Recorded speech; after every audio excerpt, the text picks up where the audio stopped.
Dans le cadre de ces projets, j'ai invité différents acteurs culturels, sociaux, acteurs du territoire ailleurs à co-écrire avec moi un manifeste autour du pouvoir de la culture. Donc la culture comme cordon ombilical pour nos sociétés, la culture comme pilier de notre construction sociale, la culture comme arme de construction massive.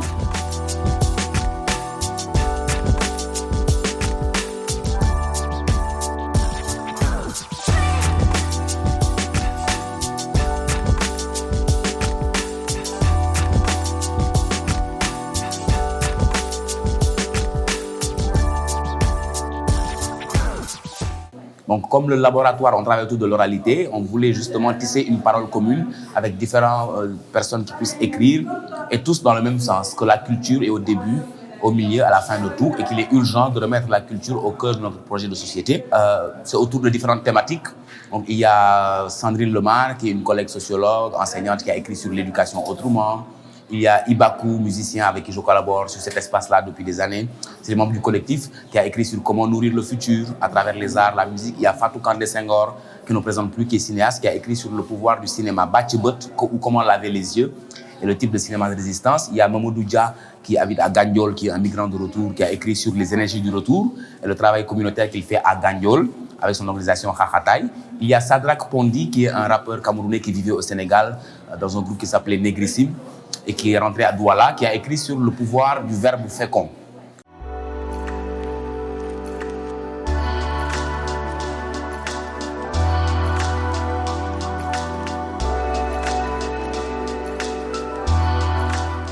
Oui, donc comme le projet global, il s'articule en 3 temps. Un corps qui est l'espace, avec l'expo, un esprit qui est le manifeste, avec la proposition théorique, et une âme qui est l'album. Mais dans la dynamique des autres, l'album est collaboratif. Donc c'est un album qui se veut dans le même état d'esprit, revisiter le patrimoine, notre patrimoine local, parler des thématiques qui nous tiennent à cœur, la décolonisation, les problèmes de terre. On entend à Ndengler, il y avait des problèmes de terre, à Sangomar, comment on gère la ressource. Donc toutes ces thématiques qui sont en lien avec notre patrimoine, qu'il soit humain, ressources humaines, naturelles et patrimoine immatériel. Voilà. Nous sommes dans un processus de transmission. Nous avons reçu des choses de nos adultes, de nos aînés, que l'on se doit de transmettre aux plus jeunes. Et dans le travail que nous faisons ici, en tout cas sur le territoire de Ouakam, les jeunes sont la première cible. Parce qu'ils ont une soif, ils ont un besoin, ils viennent aux activités, ils viennent aux ateliers. Et voilà, donc c'est pour ça, il y a les jeunes, mais pas seulement. Il y a aussi une autre thématique sur laquelle nous travaillons, culture, patrimoine immatériel, environnement et espace urbain, et femmes et entrepreneuriat. Donc l'étude sociologique que nous avons lancée, la cartographie et le diagnostic du territoire qui a commencé depuis quelques mois, s'articule autour de ces 4 grandes thématiques.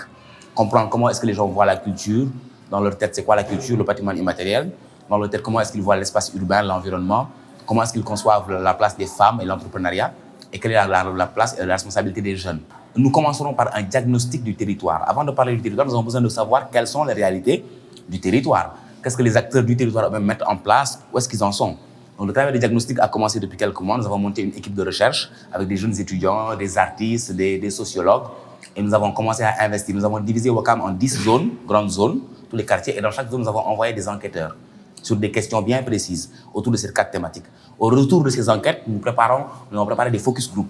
Donc, par zone, nous avons identifié des personnes ressources, autant traditionnelles, autant politiques, autant acteurs sociaux, jeunes, femmes, avec lesquels on fait des concertations sur cet espace. Les concertations nous permettent de mieux comprendre. Donc, le diagnostic et la cartographie des lieux de culture, des imaginaires. Les lieux de culture, ce n'est pas seulement les bars, les restaurants, c'est les khams, pas seulement, et tous les lieux où la culture s'exprime, quelle qu'elle soit.